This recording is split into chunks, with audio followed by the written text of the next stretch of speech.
up, everybody? Welcome to another Short Shifts episode.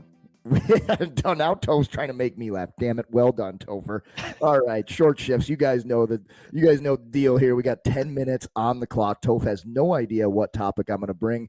But first, a read from our best friends at Skate Tech. Skate Tech skate sharpening and equipment repairs bring you NHL quality service at an affordable retail price. With over 23 years of sharpening and equipment customizing experience, Skate Tech serves as your personal equipment manager, providing the highest quality skate sharpening, blade profiling, team uniforms, and equipment alterations available on the market today. I know this to be true because all of my pro guys here in St. Louis use them. Let Skate Tech help you take your on-ice performance to the next level with the edge the pros trust. Check them out at skatetechsharpening.com. Now, all right, what do we got today, Vex? Toph, I want to talk about 4-on-4 hockey. Ooh. Yeah, we've done power play. We've done penalty kill. I think we've done 6-on-5 or 5-on-6 or one of them. Sometimes I'm dyslexic. So we've done one of those. I don't think, though, we've done 4-on-4. So let's talk about 4-on-4, do's, don'ts, strategies, matagies. Let's go. Strategies, matagies? Yep, let's do it. Batagies. Should we start offensively or defensively? What do you think? Offense is way more fun, so let's save that for the dessert. Let's do defense strategies first. Defensive strategies. Okay. Yeah. So typically what most teams do 4-on-4 is you just man up. It's man on man. That every team that I've ever really kind of coached or played for, it's been man on man. And the reason why is you get 2 on one person. That leaves an odd man rush somewhere else, And so for the most part, you see just teams kind of manning up, if that's what you want to call it. And also, like, it's actually kind of nice. Like, and even in practice, like if you want to focus on like sorting things out in communication, for playing 4-on-4 scrimmage is actually a really good way of doing that, because then, especially in the defensive zone, like you have to communicate, hey, I got him, because it is more of a man on man rather than kind of like what typically teams will do in the D zone. So a lot of man on man for sure. Try not to, have too many odd man rushes coming back your way by being too aggressive. That's what you're seeing. How about yourself? Yeah. Did you play a lot of 4-on-4 pro, like when you were in the AHL, because of your speed? Decent amount, not a ton, decent amount. Europe, first over the boards if it was 4-on-4 or 3-on-3, because of the speed for sure.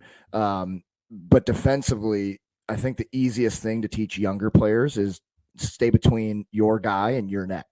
Like if you're between your guy, man on man, and the net, your own net, you're pretty much good. Now, the caveat is you can't have a massive gap. Like you can't be like, oh, I'm between my net and the guy, but he's got 15 feet out in front of you, because if he comes at you with speed, you're going to be going slower. Your speed is not matched. He'll be able to burn you or stop when he gets to the high slot, and he'll have so much room in the gap that he can use you as a screen, and you don't want that either. But when you're teaching it, helping players understand, like, you want to have a pretty decent gap, meaning close to your player that you're checking, you're against, your man-on-man guy. And you just want to be between the puck and the net, and usually you're doing well. You can't get picked, though. Like you can't have such a gap that the offensive players crisscross and one of the guys picks you. Because I know, as we are going to talk here, and offensively, 4-on-4 or 3-on-3, I always was looking to pick for my teammates. Oh yeah. If I didn't have the puck, I'm skating at the guy defending my teammate who has the puck, and I'm trying to stop right in his way and make the defensemen hit each other, make it super confusing so that my guy can get to the hole on his own or have at least a step to get a shot off. 100%, man. Yeah, stick length away, I think, is typically a good gap. You got to match their speed if they're coming up the ice and stuff like that. But yeah, that's kind of like the boring part. Let's talk about the offensive part. Well, why you said it's so easy to tell, and work on man. Like, how crazy is it? They're just taking one. Well, I guess it's actually 2 players when you go from 5-on-5. It's 1 on each team. It's like the whole ice is like 1,000 feet wider. Like the whole game opens up 4-on-4. Like I've always wondered, like, what if we played hockey 4-on-4? Like it's a completely different game. It's so crazy. Yeah. Well, why do you think overtime used to be 4-on-4 and now it's 3-on-3? Yeah, You know, yeah, more, just even more more space for exciting. everybody for the skilled players to do their thing at Yeah, the end of the day. so much fun. Yeah. Offensively, I feel like, yeah, I mean, you hit the nail on the head for one. You're always trying to create switches and scissors and picks and things like that because again, you get two players focused on one, then it's an odd man somewhere else. And so a lot of teams will try to run those type of picks and plays and things like that. No question about it. Do you have anything else to say on that? I have some other De- stuff, but Defensively no, or offensively, offensively? no. So just with the picks and stuff, The because you brought picks it and up. stuff. You know, you can't knock the guy over that you're picking if you're picking, but like, you know, It's like got to when be you're a subtle it's got to be like pick. and you can't like it's not basketball where you skate up to him and stop right in front of him. Like, you know, it's got to be kind of like I'm skating at him. You know, I don't know if you remember that Simpsons episode where like Bart's walking and he's like swinging his arms and he's like, I'm just gonna swing my arms and walk towards you, and if I hit you, that's your fault. And Lisa's like kicking her feet and she's like, well, I'm gonna be kicking. And I'm I didn't see that. come No. in my space. It's kind of like that. You've got to be. You're kind of like, you know, playing cat and mouse with the ref.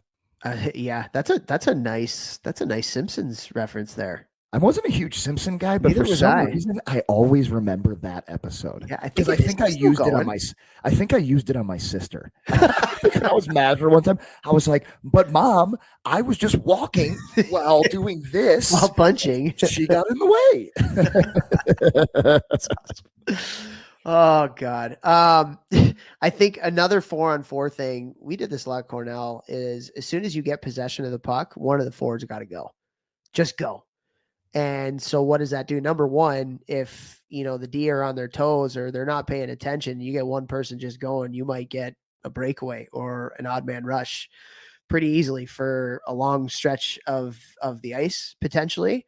But another thing is if they are, you know, kind of like paying attention and you have one person just kind of go, then it opens up more, you know, time and space on the breakout to because you've now eliminated one of the defenders, right? So it's a 3-on-3 inside the zone rather than a 4-on-4 inside the zone. And so you can pick them apart and kind of like go through a little bit better. So I don't know. What are your thoughts on that? It worked a lot when we did it. Yeah, I mean, like Toph and I always talk about, time and space is what you're always trying to manipulate. If you can find any way to create more time and space, you have more time and space. Why did I say that? But like, it's, you know, what I was trying to say is when you have more time and space, it's way easier to make better decisions. So if you get a guy to fly, and if obviously if the defending team doesn't fly with him, well, you just throw it in the air. He's got a breakaway, okay, scoring chance. But now he pulls it out. Now you've got a 2-on-2 from your D zone through the neutral zone to make all this room and make stuff happen. And so it makes the game easier. So I mean, I love that. And possession is so massive, like, so important. And possession and changing. Possession and good changes. And like if you're about to lose the puck or something, I think a great play, and I used to do it all the time, is I would just fire it back down to my goalie. And then I would change. You know, if I'm tired and I'm getting stuck, I'm just going to rip it all the way down the ice, get it to my goalie. I'm going to change, get fresh guys out there so that we can try and keep possession rather than dumping it in and giving them possession, and then we change. Changer la canal. I have no idea what that means. I don't know. I heard it somewhere. I don't know. I think it's change the channel in French. That is what that sounded like. I mean, it sounded like that. I have no idea. Also, too, when you talk about possession, you know what's really important in 4-on-4 and 3-on-3 is shot retrievals. Shot retrievals are everything. When you get a chance, or you put the puck on net, or it goes you need to be the one going to get. And also, when you get into those like under people situations, whatever you want to call it, 3-on-3, 4-on-4. You know what the death of you could be is a shot that misses the net. Oh, yeah. Right? So if you're coming down, like how many odd man rushes happen in those, you know, not a lot of people situations where there's a rush going one way, they miss the net, and then it's like, boom, see ya. Odd man the other way. The skill guy last back was coming back slow, hoping you'd miss the net. He gets rewarded. Obviously, that always happens. I love it. All right, 4-on-4, time's up. Share the show, everybody. Be a bro. Share the show.